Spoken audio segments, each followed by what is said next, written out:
नमस्कार दोस्तों, मैं वीरेंद्र सिंह राजपूत MGCI के डिजिटल लर्निंग प्लेटफॉर्म में आप लोगों का बहुत बहुत स्वागत करता हूं।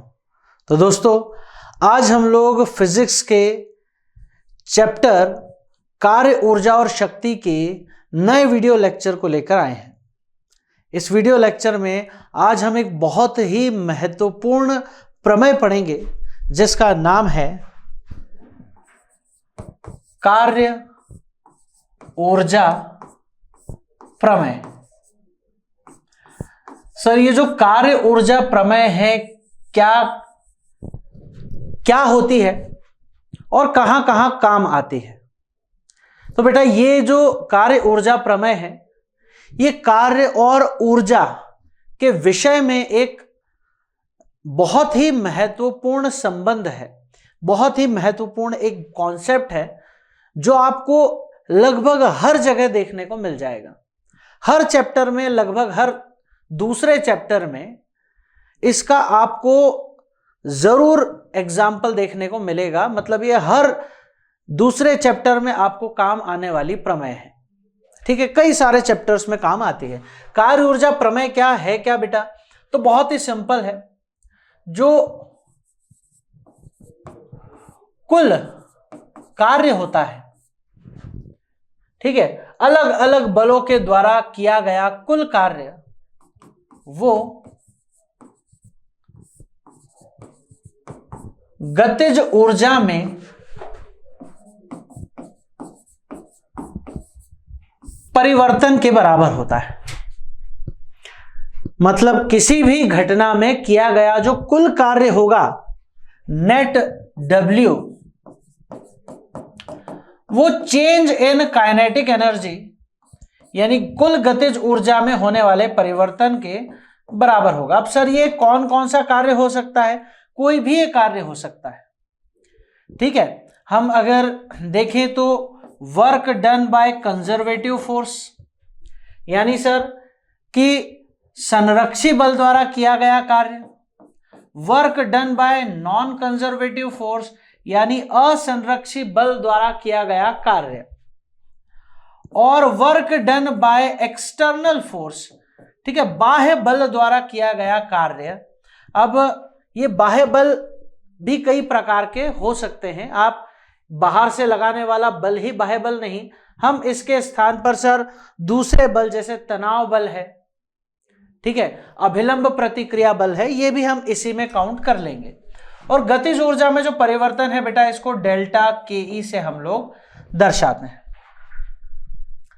ठीक है, आप या तो एक काम करें कि ये फॉर्मूला याद कर लें, इस फॉर्मूले से ही अपन मैक्सिमम क्वेश्चंस कर लेंगे, या इसी को ऐसा भी लिखा जा सकता है, क्योंकि सर ये work done by conservative force जो है, ठीक है, संरक्षी बल द्वारा किया गया कार्य, हमने लास्ट लेक्चर में ही देखा था, ये negative change in potential energy के बराबर होता है, जो कि दूसरी तरफ जाके प्लस का हो जाता है। तो इस सूत्र को हम ऐसे भी लिख सकते हैं कि work done by non conservative force बराबर change in potential energy plus change in kinetic energy. और साथ ही साथ हमने एक और वर्क लिया है जो कि है work done by external force. ठीक है, तो आप इन दोनों में से कोई भी एक सूत्र इस्तेमाल करके इन सवालों को आसानी से सॉल्व कर सकते हैं। ठीक है, हम कुछ उदाहरण देखेंगे और सबसे बेसिक सूत्र यही है बेटा, किया गया कुल कार्य बराबर चेंज इन काइनेटिक एनर्जी। पर कहीं कहीं आपको ऐसे भी देखने को मिलेगा, कहीं कहीं आपको ये फॉर्मूला इस तरह से भी देखने को मिलने वाला है। ठीक है, अपन एक उदाहरण लेते हैं, बहुत ही बेसिक सा सिंपल सा क्वेश्चन करके देखते हैं कि एक कार है सर, एक कार है, और ये जो कार्य है बेटा, ये 500 किलोग्राम की कार्य है, 500 किलोग्राम की कार है, और इसका वेग है 10 मीटर पर सेकेंड, और इसका वेग बदल करके हो जाता है 20 मीटर पर सेकेंड। ये कार पहले 10 मीटर पर सेकेंड के वेग से चल रही थी, पर अचानक से इसकी स्पीड बदलकर, इसकी चाल बदल करके 20 मीटर पर सेकेंड हो गई है, सवाल है इंजन द्वारा किया गया कार्य ज्ञात कीजिए। आपको यह ज्ञात करना है कि इस कार के इंजन ने कितना कार्य किया है। अब ये हम लोग कैसे निकालेंगे बेटा? तो देखिए, सबसे पहली बात तो ये कि आपको कार्य की चर्चा है सवाल में, और दूसरा सर वेग बदल रहा है, मतलब गतिज ऊर्जा भी बदल रही है, गतिज ऊर्जा में परिवर्तन भी हो रहा है। इसका मतलब कि यह सवाल कार्य ऊर्जा प्रमेय से किया जा सकता है। ठीक है, अब यहां और कोई भी बल इसकी स्पीड नहीं बदल रहा, मतलब जो केवल कार्य किया गया है वो इंजन के द्वारा किया गया है। इंजन द्वारा किया गया कार्य बराबर गतिज ऊर्जा में परिवर्तन। ठीक है बेटा, इंजन कितना कार्य करना है इसको हम W लिख देते हैं, W इंजन लिखने की जगह। और गतिज ऊर्जा में कितना परिवर्तन हो रहा है? तो बेटा गतिज ऊर्जा में परिवर्तन 1/2 m v square minus 1/2 m u square. यहां v अंतिम वेग है और u प्रारंभिक वेग। तो हम लोग लगा करके देख लेते हैं बेटा, W बराबर 1/2 m का मान है 500 किलोग्राम, v का मान है 20, तो 20 का वर्ग, माइनस u का मान है 10, तो 10 का वर्ग। कितना हो जाएगा सर? तो W बराबर 1/2 इंटू 500, और 2 का वर्ग सर 4 होता है, 10 का वर्ग 100, तो ये हो जाएगा 400 माइनस 100, तो ये हो जाएगा 300। कार्य अगर टोटल हम देखें तो कितना हो गया सर? ये 1/2 इंटू 500 इंटू 400 में से 100 गए तो कितना हो जाएगा? 300 हो जाएगा सर। अब आप इस 2 को 500 से काट दें तो 250 आ जाएगा। 25 इंटू 3 कितना होता है बेटा? 75 होता है। तो W बराबर आ गया 75। 1 0 ये रहा, 2 0 ये रहे, 3 0 इंटू जूल यानी 75,000 जूल, या आप चाहे तो लिख सकते हैं 75 किलो जूल। 1000 को हम किलो लिख सकते हैं। तो इंजन के द्वारा कितना कार्य किया गया है? तो सर इंजन के द्वारा 75 किलो जूल कार्य किया गया है। क्लियर है ये बात? चलिए बेटा, एक दूसरा क्वेश्चन लेकर के हम लोग देखते हैं।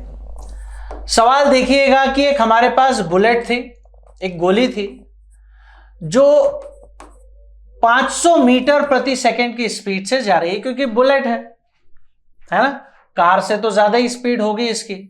और सर 1 मीटर लंबा एक लकड़ी का हमारे पास लॉग रखा हुआ है ना, एक लकड़ी का बड़ा सा टुकड़ा रखा हुआ है सर।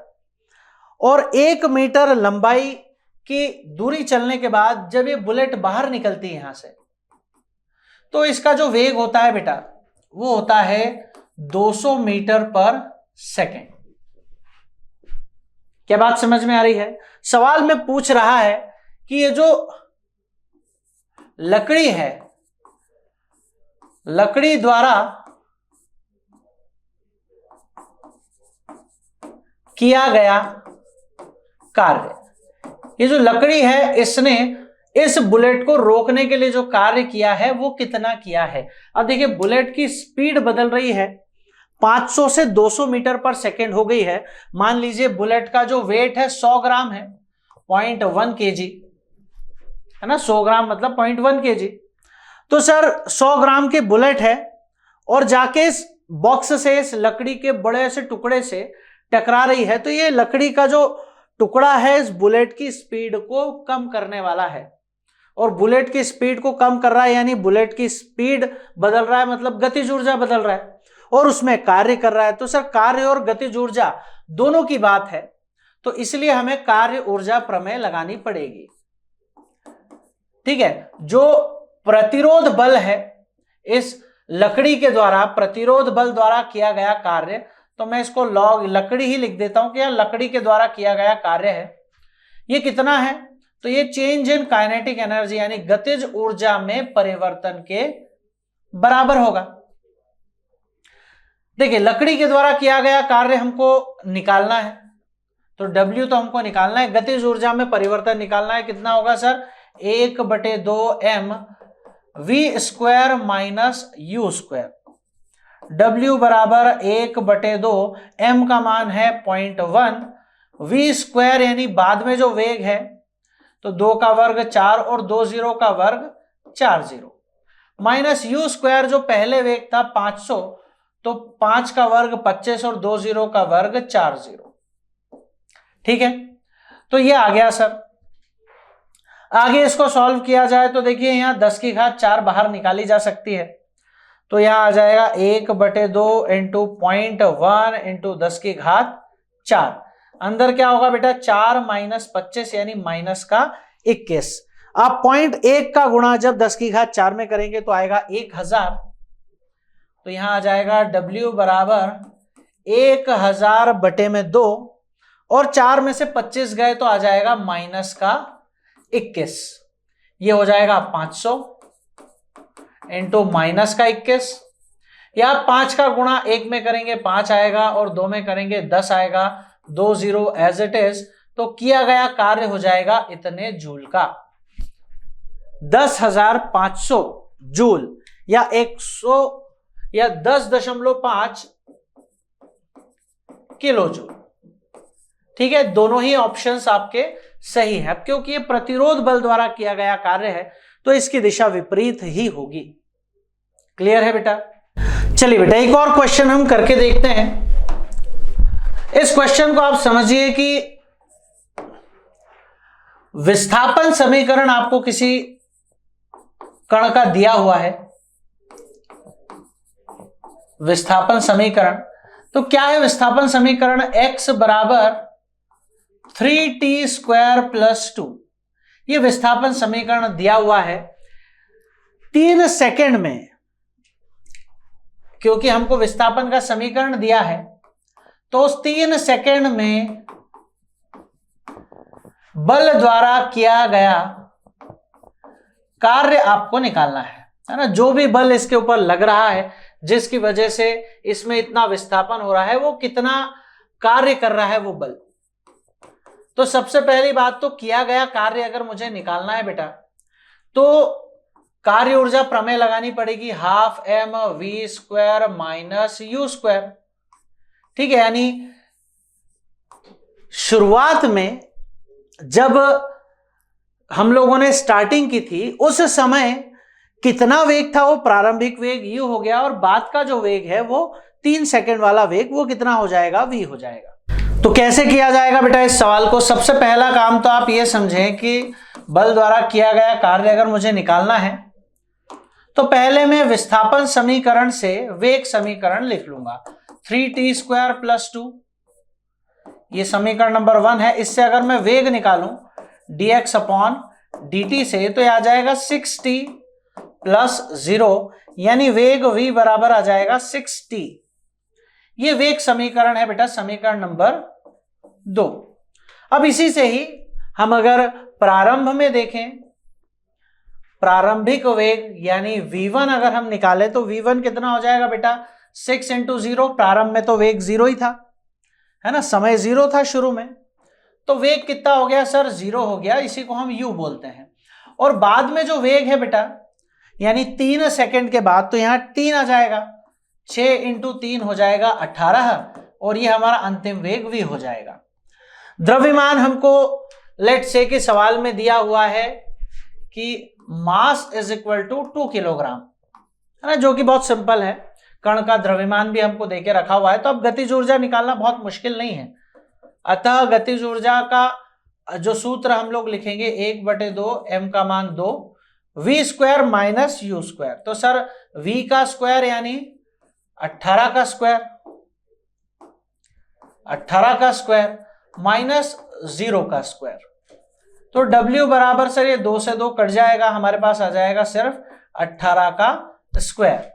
कर लेते हैं सर 18 का स्क्वायर, 18 × 18 64 का 4 हासिल गया 6, 8 × 8 64 होता है, तो 8 + 8 16, 16 और 6 कितना हो जाएगा बेटा, 22 का 2 हासिल गया 2, 1 और 1 का गुणा 1 ही होता है, और 2 कितना हो जाएगा 3, 324 जूल का कार्य हमें इस बल के द्वारा प्राप्त होगा। क्लियर है बेटा? अच्छा, इसी क्वेश्चन को थोड़ा सा चेंज भी किया जा सकता है।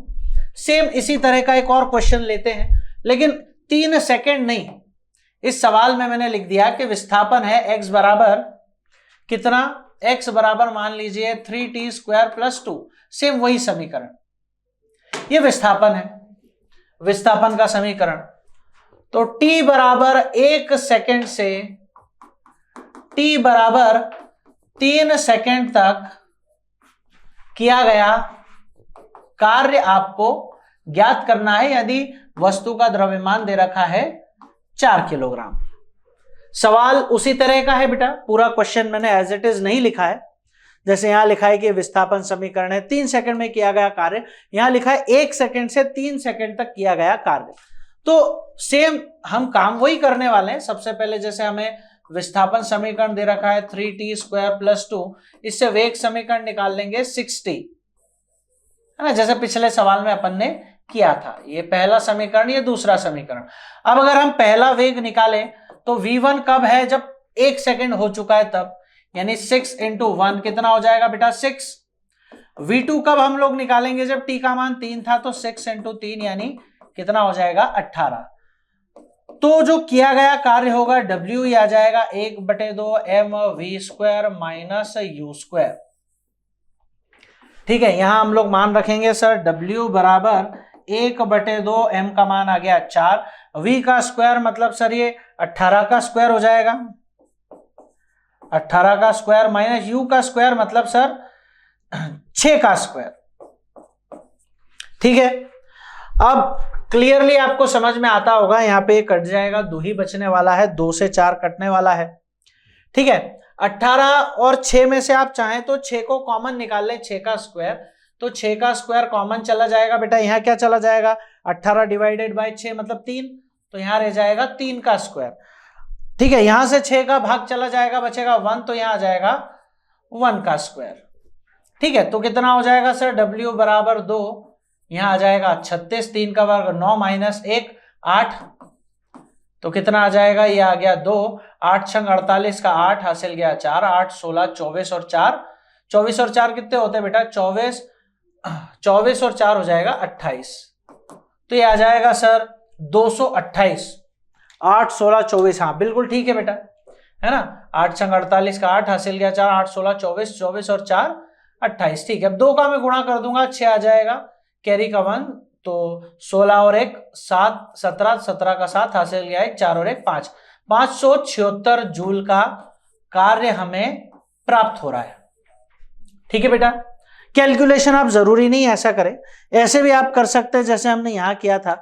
पिछले ही सवाल में 18 का वर्ग था 324, 324 में से 36 आप माइनस कर लेंगे तो भी 288 × 2 आ जाएगा। क्लियर है, तो आप जरूरी नहीं है कॉमन निकाल कर ही करें, यही वर्क कर दें, माइनस कर दें और जो भी आए 2 से गुणा कर दें, तो भी आपका आंसर सेम टू सेम आपको प्राप्त होने वाला है।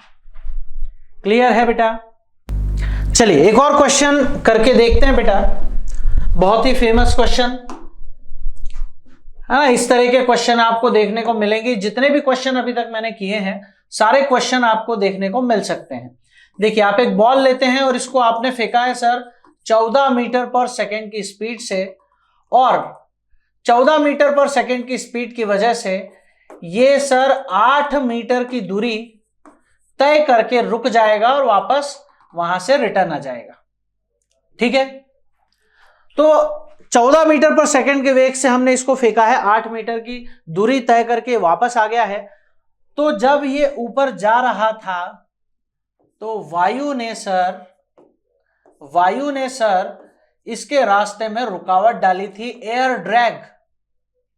वायु के द्वारा, एयर के द्वारा इसकी ऊंचाई थोड़ी सी कम हुई है, मतलब हो सकता है कि ये 15 मीटर ऊपर तक जाता लेकिन 8 तक ही जा पाया क्योंकि वायु का प्रतिरोध उपस्थित था। तो वायु के प्रतिरोध के द्वारा कितना कार्य किया गया है वो हमें प्राप्त करना है। ठीक है, ये हमसे पूछा गया है। सबसे पहली बात तो ये समझें कि हमें सबसे पहले ये पता होना चाहिए कि कितनी हाइट ये कम चला है। तो हम ये जान सकते हैं सर कि मैक्सिमम हाइट कितनी ये बॉल जा सकती थी, तो हमने 2D में फॉर्मूला पढ़ा हुआ है बेटा, h बराबर u²/2g, है ना। इसको हम केवल h मैक्स की जगह h भी लिख सकते हैं, ऐसा कोई प्रॉब्लम है नहीं, तो हमने इसको h लिख दिया, h बराबर u²/2g। चलिए u का मान कितना है, 14 × 14/2 × 10। चलिए जो कटता है उसे काट देते हैं बेटा। 2 से काट दिया इसको 7 बार, 2 से काट दिया 5 बार, 2 से इसको काट दिया 7 बार, ये आ जाएगा 49/5। ठीक है, लगभग 50/10 यानी लगभग 10 मीटर पर लगभग 10 मीटर। मतलब अगर हम वायु का प्रतिरोध नहीं होता यहां पर उपस्थित, वायु इसको नहीं रोक रही होती, तो 10 मीटर ऊंचाई तक जाता, लेकिन गया कितना सर, 8 मीटर तक। ठीक है, तो 2 मीटर जो कम हुआ है वही वायु द्वारा किया गया कार्य के बराबर है।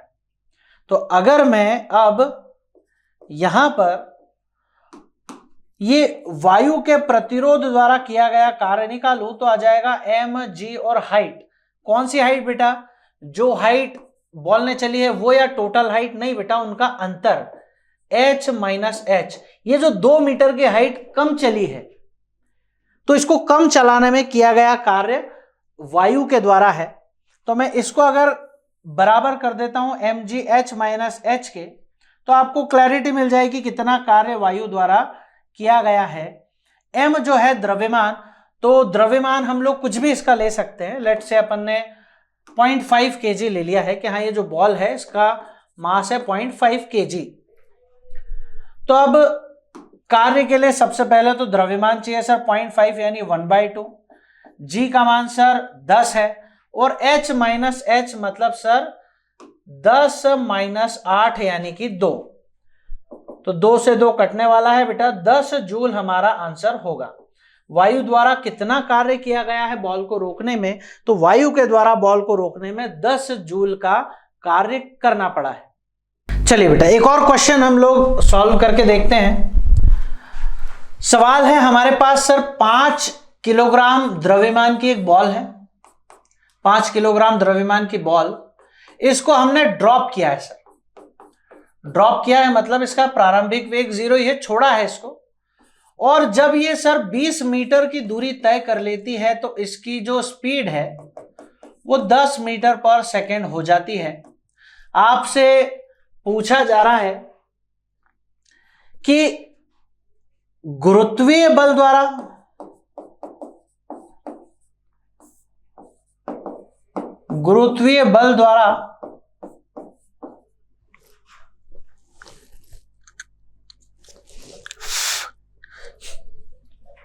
किया गया कार्य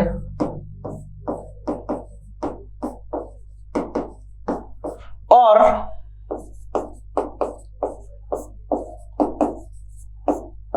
वायु प्रतिरोध द्वारा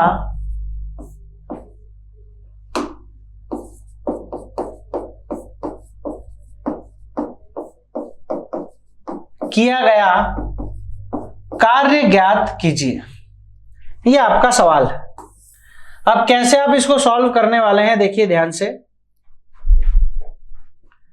कैसे हम इसको सॉल्व करने वाले हैं। सबसे पहले तो गुरुत्वीय बल द्वारा किया गया कार्य निकालना आसान है। बल बराबर होता है, कार्य बराबर होता है बल गुणित विस्थापन।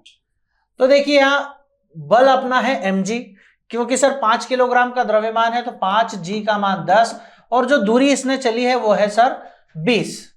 तो कितनी हो जाएगी बेटा, 100 × 10 यानी 1000 जूल का कार्य तो सर गुरुत्वाकर्षण बल ने ही कर दिया है। और हम लोग कार्य ऊर्जा प्रमेय से जानते हैं कि जो कुल कार्य है वो गतिज ऊर्जा में परिवर्तन के बराबर होता है। अब यहां 2 ही लोग कार्य कर रहे हैं सर, एक तो गुरुत्वीय बल कार्य कर रहा है और दूसरा सर एयर जो है, एयर का प्रतिरोध, वायु का प्रतिरोध है, वो कार्य कर रहा है। दोनों के कार्य को अगर जोड़ दिया जाए तो गतिज ऊर्जा में परिवर्तन यानी 12 mv² - u², ये सूत्र लग जाएगा। गुरुत्वीय बल द्वारा किया गया कार्य सर 1000 है, प्लस एयर का रेजिस्टेंस W एयर 1/2, m का मान 5, बाद में जो वेग था सर 10 हो गया तो 10 का वर्ग हो जाएगा 100, और पहले वेग 0 था, 0 का वर्ग 0 ही रहेगा। तो सर 500/2 यानी 250, 1000 plus work done by air बराबर 250। 1000 इधर जाएगा बेटा, तो वर्क डन बाय एयर जो है माइनस का 750 जूल हो जाएगा, और जो कि क्लियर भी है कि कार्य हमारा एयर के द्वारा जो किया गया कार्य होगा वो माइनस में होगा, तो 750 जूल इसका सही आंसर है। ठीक है बेटा, तो इसी के साथ हम यहां कार्य ऊर्जा प्रमेय का जो टॉपिक है अच्छे से क्लियर कर चुके हैं। सारे पॉइंट्स, इसके सारे क्वेश्चंस बहुत बेसिक लेवल के क्वेश्चन हैं। एटलीस्ट ये सारे क्वेश्चन आपको बहुत अच्छे से आने लगेंगे तो आप बाकी के क्वेश्चंस को भी इजीली कर पाएंगे। और सबसे पहले आप इन बेसिक क्वेश्चंस को बार बार प्रैक्टिस करके अपने दिमाग में बिल्कुल अच्छे से छाप लें। जैसे ही ये क्वेश्चन दिख जाए आपको पहचान में आ जाना चाहिए कि कार्य ऊर्जा प्रमेय का इस्तेमाल किया जाएगा। फिर आप थोड़े से एडवांस क्वेश्चंस को भी सॉल्व इजीली कर पाएंगे। ठीक है बेटा, मिलते हैं हम नेक्स्ट वीडियो में, तब तक के लिए जय हिंद, जय भारत।